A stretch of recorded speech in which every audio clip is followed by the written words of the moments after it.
Ya, halo semua, nama saya Jonal Fimbala, saya dari Universitas Wijaya, Prodi Bahasa Indonesia, Prodi Pendidikan Bahasa dan Sastra Indonesia. Saya di sini ingin mengapresiasi atau menginvestasikan suatu karya oleh Raditya Dika, Cerpen yang judulnya Tergendong. Sebelum nonton saya, lebih baik kalian menonton dulu karya pendek itu ya, yang judulnya Gendong, yang dibuat oleh Raditya Dika, cerita pendek. Nah, di cerita pendek ini itu benar-benar sederhana gitu, yang hanya mengisahkan di suatu keluarga yang berisikan 3 anggota, yaitu hanya ayah, ibu dan juga anaknya, benar-benar 3. Dan anaknya ini berumur beberapa bulan dan masih sangat kecil. Nah, di awal kita diceritakan dengan suatu hal yang sederhana seperti keluarga yang terlihat sederhana dengan deskripsi yang sangat sederhana gitu. Nah, di awal juga diperlihatkan kalau ayahnya ini ingin menggendong anaknya. Nah, si ibunya ini itu melarang menggendong anaknya itu tadi karena ada suatu alasan. Nah, di awal cerita mengapa cekcok dan alasannya, dan si ayah ini dia menceritakan betapa kayak keluarganya itu menyedihkan gitu atau sedih, yang dimana suatu ya kayak kesedihan gitu, yang dimana anaknya ini seperti tidak bisa mencapai impiannya.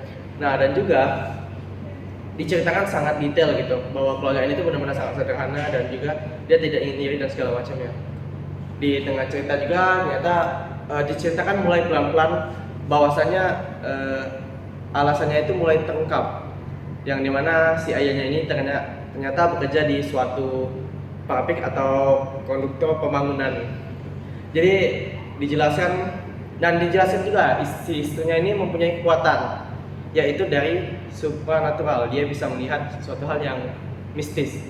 Nah, di tengah ini sebenarnya kita bisa menebak kalau ada sesuatu hal yang janggal gitu. Dan ternyata benar. Ternyata si istrinya itu bercerita kalau si suaminya ini mengalami suatu kecelakaan pada beberapa hari ke depan. Beberapa hari sebelumnya. Dan dijelaskan juga si ibunya ini bisa melihat hantu dan si bapaknya ternyata udah meninggal gitu. Dan itulah alasannya mengapa si ibu ini tidak memperbolehkan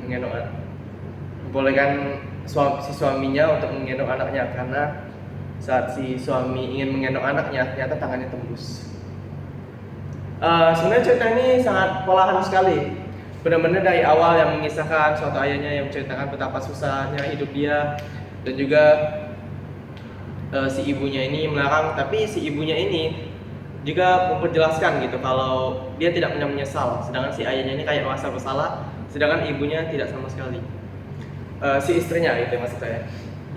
Dan di cerita ini juga menurut saya ini sangat bagus. Kenapa? Karena benar-benar sederhana, kompleks, dan dari awal perkenalan dari hanya 3 anggota keluarga, dari keluarga yang hanya 3 anggota ini, dia benar-benar sangat sederhana dan juga memperjelaskan kalau mereka ini benar-benar hanya keluarga yang sangat sangat sederhana.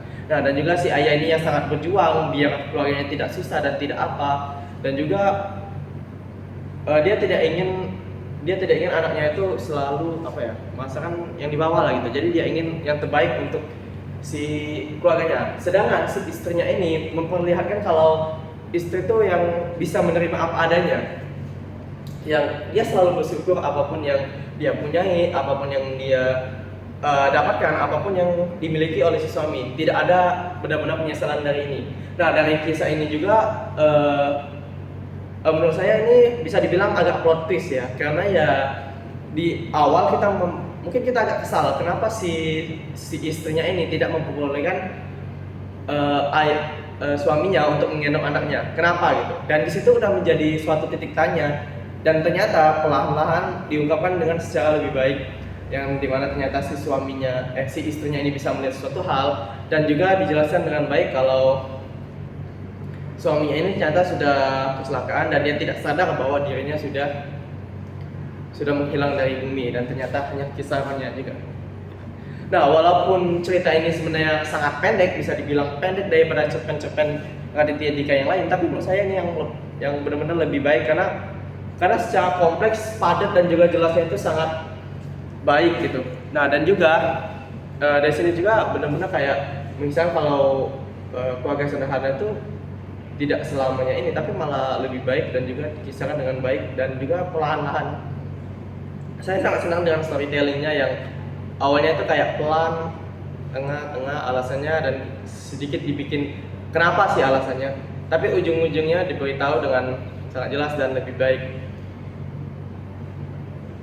Nah, di situ di akhir itu juga kita bisa lihat pesan-kesannya, yang dimana pesannya itu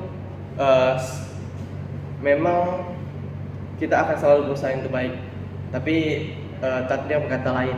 Sedangkan walaupun kita memiliki sifat yang savior atau penyelamat, tapi seseorang pasti akan menerima kita apa adanya, kekurangan, kelebihan itu apapun yang ada dalam diri kita. Jadi dengan begitu ya kita bisa menerima apapun yang ada dalam diri kita dan kita selalu berusaha. Tapi jangan lupa kalau takdir bisa berkata lain.